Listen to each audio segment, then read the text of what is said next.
बिहार के मुजफ्फरपुर से बड़ी खबर है, जहां पर तड़के सुबह 3 बजे एक अस्पताल में आग लग गई। आईसीयू में धुआं भरने से 4 मरीजों की मौत अब तक हो चुकी है। कईयों की हालत गंभीर बताई जा रही है। मरने वालों का आंकड़ा बढ़ सकता है। लेकिन सबसे अहम, सबसे जरूरी और सबसे हैरान करने वाली बात यह, जो परिजनों का आरोप है, जिनके अपने अस्पताल में भर्ती थे, कि जब अस्पताल में आग लगी तो अस्पताल का जो स्टाफ था वो मरीजों को छोड़कर वहां से भाग गया। फायर ब्रिगेड की गाड़ी जब वहां पर पहुंची, खिड़कियों के शीशे तोड़े गए, दरवाजे तोड़े गए, तब जाकर मरीजों का रेस्क्यू वहां से हो पाया। 4 तस्वीरें आपके सामने न्यूज़ 24 पर आप देख सकते हैं।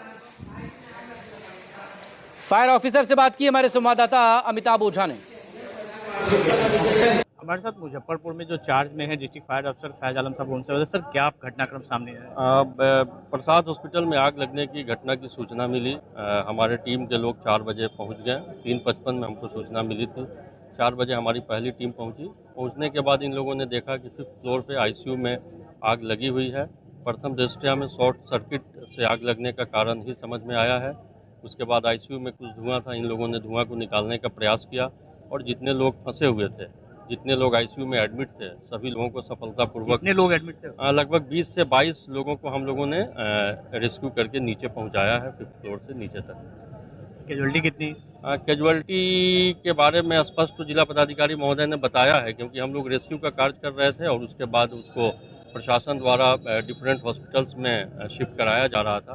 तो जैसा कि जिला पदाधिकारी महोदय ने बताया कि 4 लोगों की मृत्यु हुई है, तो यही इन्फॉर्मेशन मेरे पास है, विशेष सभी शासन के द्वारा। ये कंफर्म हुआ सर कि मैंने शॉर्ट सर्किट के आईसीयू में ही लगा था कि बाकी बिल्डिंग में? नहीं, आईसीयू में ही लगा था। हम लोगों ने जो देखा है, अभी हम लोग इसकी समीक्षा भी कर रहे हैं और इसकी जांच भी करेंगे, तो फिर विस्तृत रिपोर्ट आप लोगों को बताया जाएगा।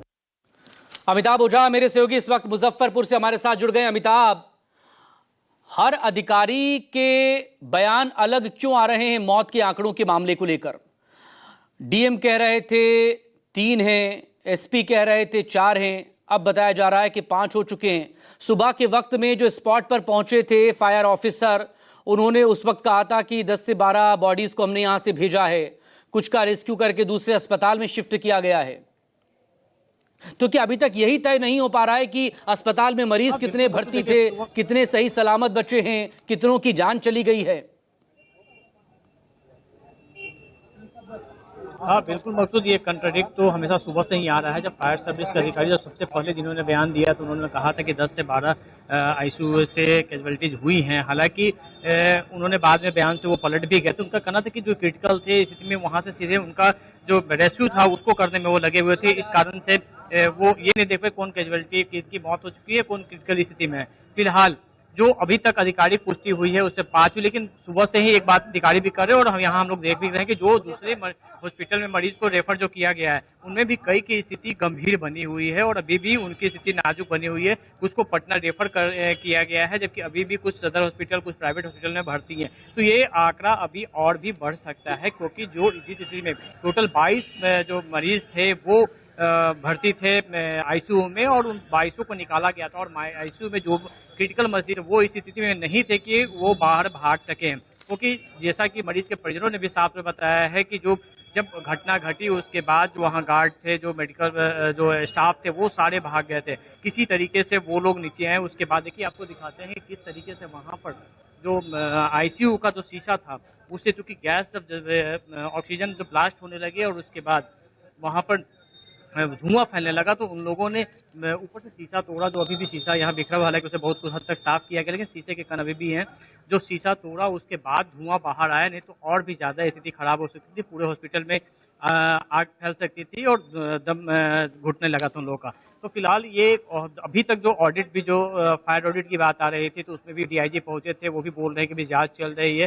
दूसरी तरफ देखिए कई चीजें लैप्सेस जो अभी सामने आई है, सीढ़ियां काफी संकीर्ण हैं, जो लिफ्ट है वो भी जो है इतनी छोटी है कि 3 से 4 से ज्यादा आदमी उसमें नहीं आ सकते, क्योंकि इतना बड़ा हॉस्पिटल अगर है तो ये सब फायर जो इक्विपमेंट है उनका ध्यान रखा जाना चाहिए था। ये देखिए बेसमेंट है, बेसमेंट की जो सीढ़ी आपको हम दिखा रहे हैं यहाँ से, क्योंकि अभी अंदर जाने के नहीं दिया जा रहा है। फायर इक्विपमेंट लगे हुए हैं, लेकिन कितने कारगर हैं ये अभी जांच की जा रही है इस बात को लेकर। और साथ में जो एक अधिकारी ने है उन्होंने हमें बताया कि जो सबसे बड़ी जो समस्या जो थी कि जो घटना घटी उसके बाद लिफ्ट इवैक्यूएशन का जो होता है वहाँ पे मरीज को ले जाने के लिए स्टाफ नहीं थे, किसी तरीके से वहाँ से जान बचाकर वो नीचे की ओर भागे और उसके बाद कुछ मरीज ऐसे थे जिन्हें उनके परिजन टांग कर बाहर रोड पे बैठा दिए थे। बाद में जब स्थिति समान हुई उसके बाद उन्हें अंदर लाया गया है। तो ये तमाम स्थिति दिखा रही है किस तरीके से यहाँ पे उल्लंघन हुआ था। फिलहाल अभी यहाँ पे नगर आयुक्त यहाँ पे मौजूद हैं जो पूरे इस बात की जांच कर रहे हैं कि जो बिल्डिंग बना है वो बिल्डिंग बायलॉज के अनुसार बना है कि नहीं, फायर इक्विपमेंट की ऑडिट हुई है कि नहीं। तमाम बातों की जांच के लिए जिलाधिकारी मुजफ्फरपुर ने यहाँ पे एक 3 सदस्यीय टीम बनाई है जो यहाँ अभी अंदर में है, वो जाँच कर रही है। फिलहाल यहाँ पे अंदर में फॉरेंसिक की टीम भी आई थी, वो भी अपने स्तर से पूरी जांच करके यहाँ से जो एग्जिबिट है उन्हें वो लेके गई है वो यहाँ से, और पूरे मामले की भी जांच चल रही है। लेकिन जो परिजन है, शुरू में बदहवासी ऐसी भी थी कि कई परिजन दूसरे मरीज को दूसरे हॉस्पिटल में शिफ्ट कराया गया था, परिजन यहाँ आ रहे थे, उन्हें खोज रहे थे, तो एक हालात बने थे कि कई मरीजों की मौत हो सकती है। फिलहाल आज मरीजों के मरने की पुष्टि यहाँ जिला प्रशासन ने की है और बाकी जो है करीब 15 से 16 पेशेंट ऐसे हैं जिनको अभी भर्ती कराया गया अलग हॉस्पिटल में। उनमें से 4 की स्थिति भी क्रिटिकल बनी हुई है, जिसके बारे में जिला प्रशासन ने कहा है उन्हें विशेष इलाज के लिए पटना मेदांता हॉस्पिटल या दूसरे अस्पतालों में भेजा जा सकता है। लेकिन अगर हम मुजफ्फरपुर की बात करें, देखिए इस हॉस्पिटल को लेकर जो लोगों का कहना है, ये एक शहर के बड़े प्रसिद्ध डॉक्टर थे। लेकिन एक नमूना दिखाते हैं आपको किस तरीके से ये 2 गेट हैं, इमरजेंसी गेट, ये गेट आप नमूना देखा, अगर आज जो है कुछ इमरजेंसी होती थी गेट कभी खुल ही नहीं सकती है, नीचे पूरे जंग लगे हुए हैं, ये स्लाइडिंग गेट। बहुत बहुत शुक्रिया आपका तमाम डिटेल के लिए।